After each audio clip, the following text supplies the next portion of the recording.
ಗುರುಜಿ, ನಮಗೆ ವಿರಾಮಕ್ಕೆ ಮುನ್ನ ಬಹಳ ಅಚ್ಚರಿ ಮೂಡಿಸುವಂತ ಸಂಗತಿಯನ್ನ ಹೇಳ್ತಿದ್ರಿ. ಈ ಒಂದು ಪ್ರಾಣಿಗಳ ಹಾಲಿನಿಂದ ನಾವು ಏನೆಲ್ಲ ಒಂದು ಕಾರ್ಯವನ್ನ ಸಿದ್ಧಿಪಡಿಸ್ಕೋಬಹುದು ಅಂತ. ಹಾಗೆ ಸಂಸ್ಕಾರಗಳ ವಿಭಾಗದ ಕುರಿತು ಏನ್ ಹೇಳ್ತಿದ್ದೀರಾ ಇವತ್ತು? ಈ ಸಂಸ್ಕಾರದಲ್ಲಿ ಮೊದಲನೇದಾಗಿ ಹಾಲಿನ ವಿಚಾರ ಮಾತಾಡ್ತಾ ಇದ್ವಿ.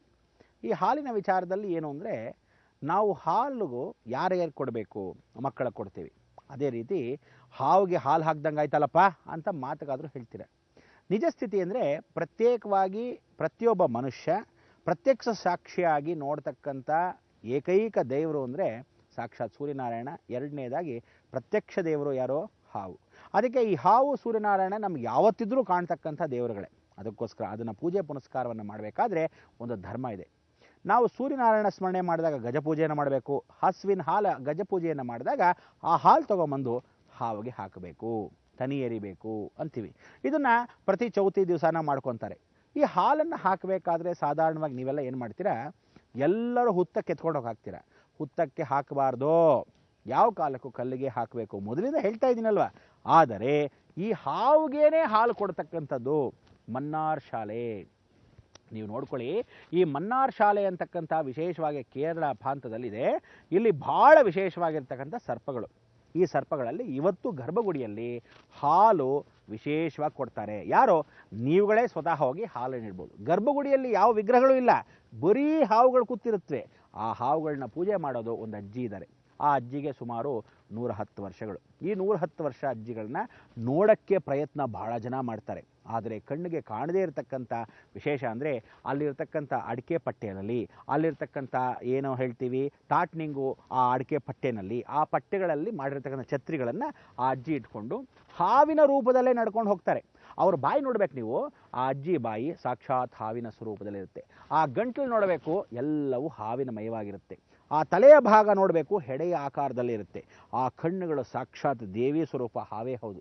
ಅದಕ್ಕೋಸ್ಕರ ಅಜ್ಜಿ ನಡಿಬೇಕಾದ್ರೂ ಹಿಂದ್ಗಡೆ ಕಾಲು ಕಾಣಲ್ಲ, ಹಾವಿನ ಬಾಲ ಕಾಣ್ತಿದ್ಯೇನೋ. ಆಕೆ ನಡೀತಾ ಇರೋದೇ ಈ ಭಾಗದಲ್ಲಿ ನಡೀತಾರೆ. ಏನು ಅಂದರೆ, ಯಾವ ಮಕ್ಕಳು ಇಲ್ಲದೆ ಇರತಕ್ಕಂಥವ್ರು, ಎಷ್ಟೋ ಜನ ದೋಷಗಳು, ಸರ್ಪದೋಷಗಳು ಹೋಗದೇ ಇರತಕ್ಕಂಥವ್ರು, ಚರ್ಮವ್ಯಾಧಿ ಹೋಗದೇ ಇರತಕ್ಕಂಥವ್ರು ಇಲ್ಲಿ ಸುಮಾರು 10 ಲಕ್ಷ ಹಾವಿರ್ಬೋದಪ್ಪ. ಈ 10 ಲಕ್ಷ ಹಾವುಗಳು ಅಂದರೆ, ನೀವೇ ಸ್ವತಃ ಇಲ್ಲಿ ನಡ್ಕೊಂಡು ಹೋಗ್ತಾ ಇದ್ರೂ ಹಾವುಗಳು ಅಂತ ಹೊರಟೋಗ್ತಾ ಇರುತ್ತೆ. ಅಂದರೆ ನಡ್ಕೊಂಡು ಹೋಗ್ತಾ ಇದ್ದಾಗೆ ಓಡ್ತಾ ಇರುತ್ತೆ ಹಾವುಗಳು, ಚಕ ಚಕ ಚಕ ಅಂತ. ಅಲ್ಲಿ ತಾಳೆ ಹೂಗಳನ್ನು ಹಾಕಿರ್ತಾರೆ. ತಾಳೆ ಹೂವಿನ ಮಧ್ಯದಲ್ಲಿ ಆ ವಾಸನೆಗೆ ನಾವು ಹಾವೇ ನೇತಾಡ್ತಾ ಇದೆಯೋ, ತಾಳೆ ಹೂವೇ ನೇತಾಡ್ತಾ ಇದೆಯೋ ಒಂದು ಗೊತ್ತಾಗಲ್ಲ. ಹಸಿರು ಹಾವುಗಳೇ ಹೌದು. ಎಷ್ಟು ಚೆನ್ನಾಗಿರುತ್ತೆ ಅಂದರೆ, ಒಂದೊಂದು ಕಂಬದಲ್ಲಿ ಹಾವಿನ ಕೆತ್ತನೆ ಇದೆಯಲ್ಲಪ್ಪ ಅಂತ ನೋಡೋಕ್ಕೆ ಹೋದರೆ ಹಾವು ಸುತ್ಕೊಂಡಿರುತ್ತೆ. ಹೀಗಿರ್ತಕ್ಕಂಥ ಮಹಾಕ್ಷೇತ್ರ, ಅಲ್ಲಿರ್ತಕ್ಕಂಥ ವಿಶೇಷ ಅಂದರೆ, ಯಾರನ್ನು ಯಾವ ಕಾಲಕ್ಕೂ ಪಾಪಕರ್ಮಗಳು ಮಾಡಿದ್ದರೆ, ಯಾರನ್ನು ಯಾವ ಕಾಲಕ್ಕೆ ಮಡಿ ಆಚರಣೆ ಇಲ್ಲದೆ, ಒಂದು ಒಳ್ಳೆ ಸಂಸ್ಕಾರವಿಲ್ಲದಿದ್ದರೆ ದೇವಾಲಯದ ಒಳಭಾಗದಲ್ಲಿರಲಿ, ಊರೊಳಗೆ ಕೂಡ ಕಾಲಿಡಿಸಲ್ಲ. ಯಾಕೆಂದರೆ ಅಕಸ್ಮಾತ್ ಅವ್ನು ರೂಮ್ ಮಾಡ್ದ ಅಂತ ಇಟ್ಕೊಳ್ಳಿ, ರೂಮಲ್ಲಿ ಕಿಟಕಿ ಭಾಗದಲ್ಲೇ ಕೂತಿರುತ್ತೆ, ಹೇಳೋಕ್ಕಾಗಲ್ಲ.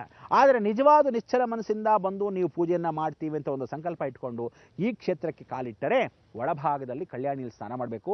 ಆ ಕಲ್ಯಾಣಿಯಲ್ಲಿ ಸ್ನಾನ ಮಾಡಿ ನೀವುಗಳು ಒದ್ದೇ ಬಟ್ಟೆಯಲ್ಲಿ ಗಂಡ ಹೆಂಡತಿ ಇಬ್ಬರು ಬರೋ ಸಮಯದಲ್ಲಿ ಯಾರೂ ನೋಡಬಾರ್ದು. ಅಜ್ಜಿ ಆವಾಗ ಬಂದು ದರ್ಶನವನ್ನು ಕೊಡ್ತಾರೆ. ಆ ಅಜ್ಜಿ ದರ್ಶನ ಕೊಟ್ಟು ನಿಮ್ಮನ್ನು ಒಳಭಾಗದಲ್ಲಿ ಕರ್ಕೊಂಡು ಹೋಗಿ ಮಂಗಳಾರತಿನ ಮಾಡ್ತಾರೆ. ಮಂಗಳಾರತಿ ಮಾಡೋಕ್ಕೆ ಆಶ್ಚರ್ಯವೇ ಸಂಗತಿ ಅಂದರೆ, ಗರ್ಭಗುಡಿಯಲ್ಲಿ ಎಲ್ಲವೂ ವಿಗ್ರಹವಲ್ಲ,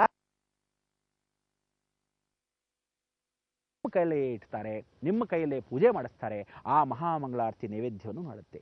ಎಷ್ಟು ಚೆನ್ನಾಗಿದೆ. ಅದಕ್ಕೆ ಹಾವಿಗೆ ಹಾಲು ಎರ್ದಂಗೆ ಆಗೋಯ್ತಲ್ಲಪ್ಪ ಅಂತ ನೀವು ಹೇಳ್ತಿದ್ದ ಗಾದೆ ಸುಳ್ಳು. ಇವತ್ತಿನ ದಿವಸ ಸಾಕ್ಷಿ ಸ್ವರೂಪವಾಗಿ ಹಾವಿಗೆ ಹಾಲನ್ನು ತನಿ ಎರೆದಾಗ ಅದು ಜೀವಂತ ಸಾಕ್ಷಿಯಾಗಿ ನಿಮ್ಮ ಇಡೀ ವಂಶವನ್ನು ಕಾಪಾಡುತ್ತೆ. ಬರೀ ಕುಟುಂಬ ಅಲ್ಲ, ಇಡೀ ವಂಶವನ್ನು ಕಾಪಾಡುತ್ತೆ. ಅದಕ್ಕೆ ಜೀವನ್ಮುಕ್ತಿಯನ್ನು ಪಡಿತಕ್ಕಂಥ ಈ ಸರ್ಪಕ್ಷೇತ್ರದಲ್ಲಿ ಸಾಕಷ್ಟು ವಿಚಾರಗಳನ್ನು ನಾವು ತಿಳ್ಕೊಂಡಿರೋದ್ರಿಂದ ಗಮನಾರ್ಥವಾಗಿ ಆ ಕ್ಷೇತ್ರಕ್ಕೆ ನಾವು 4 ಸಲ ಹೋಗಿ ಬಂದಿದ್ದೀವಿ. ನೀವುಗಳು ಸ್ವತಃ ಹೋಗಿ ಬರ್ಬೋದು. ಎಷ್ಟೋ ಜನ ಮಹನೀಯರು ಹೋಗೋಕ್ಕೆ ಪ್ರಯತ್ನ ಪಡ್ತಿದ್ದಾರೆ, ಒಳಭಾಗದಲ್ಲಿ ಪ್ರವೇಶ ಕೂಡ ಮಾಡಿಸ್ಕೊಂಡಿಲ್ಲ. ಇದುವರ ತನಕ ಎಂಥೆಂಥ ಮಹನೀಯರೆಲ್ಲ ಹೋಗಿ ಪ್ರಾರ್ಥನೆ ಮಾಡ್ಕೊಳ್ಳೋಕ್ಕೆ ದೂರದಿಂದ ಮಾಡ್ಕೊಂಡಿದ್ದಾರೆ ಹೊರತು ದೇವಸ್ಥಾನದಲ್ಲಿ ಹೋದಾಗ ಭಯ ಭೀತಿಯಿಂದ ಹೊರಗಡೆ ಬಂದ್ಬಿಟ್ಟಿದ್ದಾರೆ.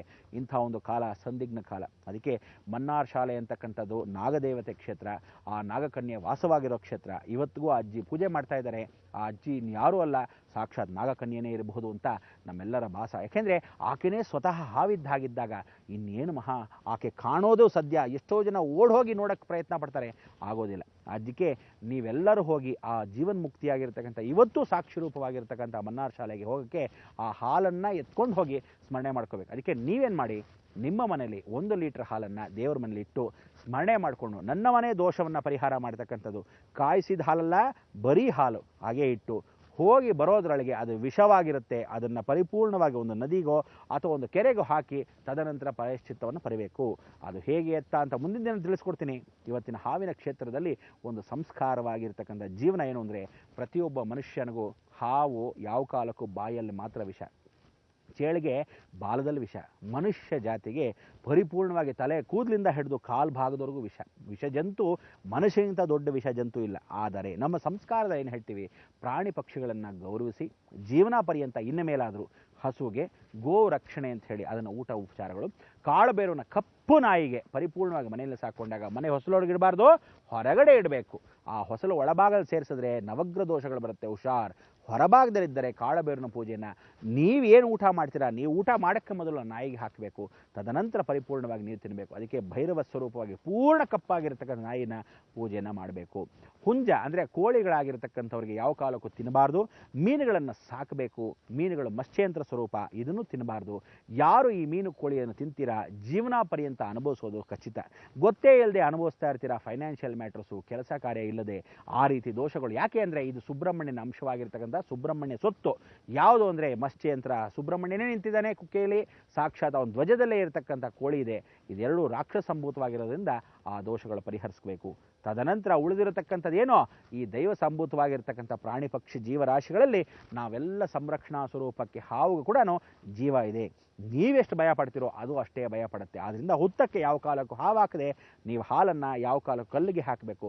ವೃಕ್ಷ ಪೂಜಿತ, ಆ ವೃಕ್ಷದಲ್ಲಿ ವಾಸವಾಗಿರ್ತಕ್ಕಂಥ ಹಾವುಗಳು ಎಷ್ಟೋ ಇದೆ, ಅದು ಪೊಟ್ರೆಯಲ್ಲೇ ವಾಸವಾಗುತ್ತೆ.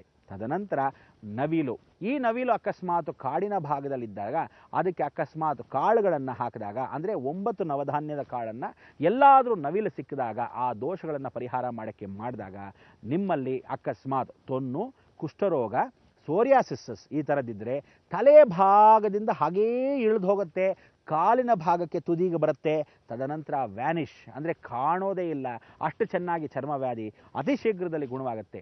ಇದು ಬರೀ ಕೇವಲ ಮರದ ಮಲೆ ಕ್ಷೇತ್ರದಲ್ಲಿ ನಿವಾಸವಾಗಿರ್ತಕ್ಕಂಥ ವಿಚಾರಗಳು. ಆ ನವಿಲುಗಳನ್ನು ನೋಡ್ಬೋದು. ಮೈಸೂರು ಜಿಲ್ಲೆಯಲ್ಲಿರ್ತಕ್ಕಂಥ ಒಂದು ಕ್ಷೇತ್ರ, ಆ ಕ್ಷೇತ್ರವನ್ನು ಸ್ವತಃ ನಾವೇ ಸೋಲಿಸ್ತೀವಿ, ನೀವುಗಳೆಲ್ಲ ಅಲ್ಲಿ ಹೋಗಿ ಬನ್ನಿ. ಆದರೆ ಇವತ್ತಿನ ದಿವಸದ ಒಂದು ಪ್ರಾಯಶ್ಚಿತ್ತ ಇಷ್ಟೆಲ್ಲ ಆಗಿರ್ತಕ್ಕಂಥ ಅನುಗ್ರಹ ಆ ಮಂಗಳವಾರ ದಿವಸ ಎಳ್ಳಮ್ಮವಾಸಿಯನ್ನು ಸ್ಮರಣೆ ಮಾಡ್ಕೊತ ಸತೀ ಸಾವಿತ್ರಿ ಇದ್ದ ಹಾಗೆ ಹೆಣ್ಣು ಮಕ್ಕಳು ಇರಬೇಕು. ಸಾವಿತ್ರಿ ಶಿರೋಮಣಿಗಳಾಗಿರ್ತಕ್ಕಂಥ ಎಲ್ಲರೂ ಪಾತಿವ್ರತ ಧರ್ಮವನ್ನು ಉಲ್ಲಂಘನೆ ಮಾಡದೆ ಜೀವನದಲ್ಲಿ ಪಾತಿವ್ರತ ಧರ್ಮವನ್ನು ಪಾಲಿಸಬೇಕು. ಎಲ್ಲ ಹೆಣ್ಣು ಮಕ್ಕಳು ಗೌರವಶಾಲಿಯಿಂದ ಇರಬೇಕು ಅಂತ ಹೇಳ್ತಾ ಈ ಒಂದು ಸಂಸ್ಥೆಯ ಅನುಗ್ರಹದಲ್ಲಿ ಎಲ್ಲರಿಗೂ ಸುಭಿಕ್ಷವನ್ನು ಕೇಳ್ತಕ್ಕಂಥ ಈ ಜೀವನದಲ್ಲಿ ಎಲ್ಲ ರೀತಿಯಾದ ಹಾಲು ಕ್ಷೀರದಂತೆ ಇರಬೇಕು ನಿಮ್ಮ ಮನಸ್ಸು ಅಂತ ಹೇಳ್ತಾ ನಾವೆಲ್ಲ ಏನು ಹೇಳಬೇಕು, ಲೋಕ ಸಮಸ್ತ ಸುಖಿನೋ ಭವಂತು ಸನ್ಮಂಗಳಾನಿ ಭವಂತು. ಗುರುಜಿ, ಇಂದಿನ ಕಾರ್ಯಕ್ರಮದಲ್ಲಿ ಬಹಳ ಒಂದು ಒಳ್ಳೆಯ ಮಾತನ್ನ ಹೇಳಿದ್ದೀರಾ. ಪ್ರಾಣಿ ಹಿಂಸೆ ಮಹಾಪಾಪ ಅಂತ ಹೇಳ್ತಾ ಪ್ರಾಣಿ ಸಂರಕ್ಷಣೆಗೆ ನಾವೆಲ್ಲರೂ ಒತ್ತು ನೀಡಬೇಕು ಅಂತ ಹೇಳಿದ್ದೀರಾ. ನಮ್ಮ ಈ ಕಾರ್ಯಕ್ರಮಕ್ಕೆ ಆಗಮಿಸೋದಕ್ಕಾಗಿ ಧನ್ಯವಾದಗಳು ಗುರುಜಿ. ವೀಕ್ಷಕರೇ, ನಿಮ್ಮೆಲ್ಲರಿಗೂ ತಿಳಿದಿದೆ, ನಾಳೆ ಎಷ್ಟು ಗಂಟೆಗೆ? ಸರಿಯಾಗಿ 9 ಗಂಟೆಗೆ ಬೃಹತ್ ಬ್ರಹ್ಮಾಂಡ ಕಾರ್ಯಕ್ರಮದಲ್ಲಿ ನಾವು ನೀವು ಭೇಟಿಯಾಗೋಣವಾ? ಹೋಗಿ ಬರ್ತೀವಿ. ನಮಸ್ಕಾರ.